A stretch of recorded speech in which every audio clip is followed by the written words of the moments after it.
This is Fraser Spartan, Career Academy of Real Estate, and we're going to be finishing up our interview with Jenny Williams with Get a Real Estate Life, and we're really honored to have had her with us during this time. Well, it's been so much fun, and I hope that you enjoy the series. Excellent advice, excellent. Well, what do you think the number one thing, if you want to sum it up, that a new agent needs to do, more than anything else, the paramount one thing? Okay, the number one thing a brand new agent has to do, other than saving your money, is getting your database in order.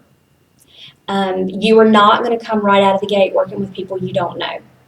And for new agents, a lot of times they're scared about telling people they're brand new. And it is the best asset that you have by telling the world that you are brand new. And because people want to help you, they want to embrace you, and oftentimes they're going to say, you know what, I want to be your very first sale. And they already know. Don't try to hide the fact that you're brand new. Because they'll learn if you don't tell them right away. You want to say, hey, I'm brand new, but then don't bring it up every 5 minutes.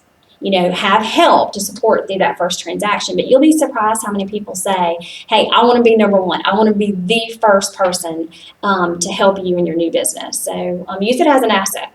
Don't you think people like to help people? Absolutely, I do. As long as you're upfront with everybody. It's when you feel embarrassed that you might not know everything you need to know. It's okay. You're never going to know everything you need to know. That's the beauty of real estate, is because every single transaction is different. The buyer is different in every one. The seller is different. So you have all kinds of different emotions. The property is different. The loan is different. Every transaction you're going to learn something with. And I can tell you, I've personally closed hundreds and hundreds and hundreds of houses, and I still learn something every single day. So don't ever beat yourself up thinking you don't know enough to help, because as long as you're willing to help, that is really what matters. So technical how-tos. You want 150 people in your database. And you want to write down their names, their addresses, their phone numbers, their emails, their cell numbers. And you're not going to have all of this at first, which gives you a great reason to call them, to reach out, to stop by, so you can collect the rest of that. And, I got a VIP form from my friend Michael Mayer, who is the author of 7 Levels of Communication. It's an excellent book if you're looking for something to read as you get started. Even if you want to restart and rekindle your career, it's a great book. I'll be happy to email that to you for free at jenny@getarealestatelife.com. I'll send you the memory jogger that will help you think of every single person that goes in that category, and the VIP form, so you'll know what to collect from each person. That is awesome. And again, let's repeat that. It's jenny@getarealestatelife.com. Right, and it's GENNY. Exactly. At Get a Real Estate Life. I know that you may misspell that. That's okay.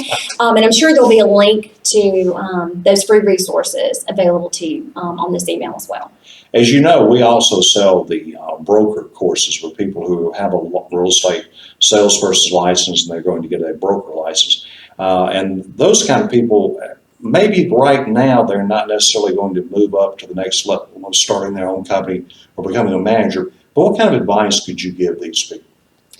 I love when salespeople, even if they have no intention of opening their own brokerage or being a qualifying broker, it is a great thing to step up and get that additional education to further their knowledge base, and to go through the broker course and get that broker license. It says who you are as a person and who you are as a person when you stand up and make that commitment and dedication. Again, I always recommend that they click the link when I send them the email to y'all. There you go. Thank you so much. Oh, thank you. And I'm sorry if I talked fast. And thank you. We appreciate you tuning into our blog today.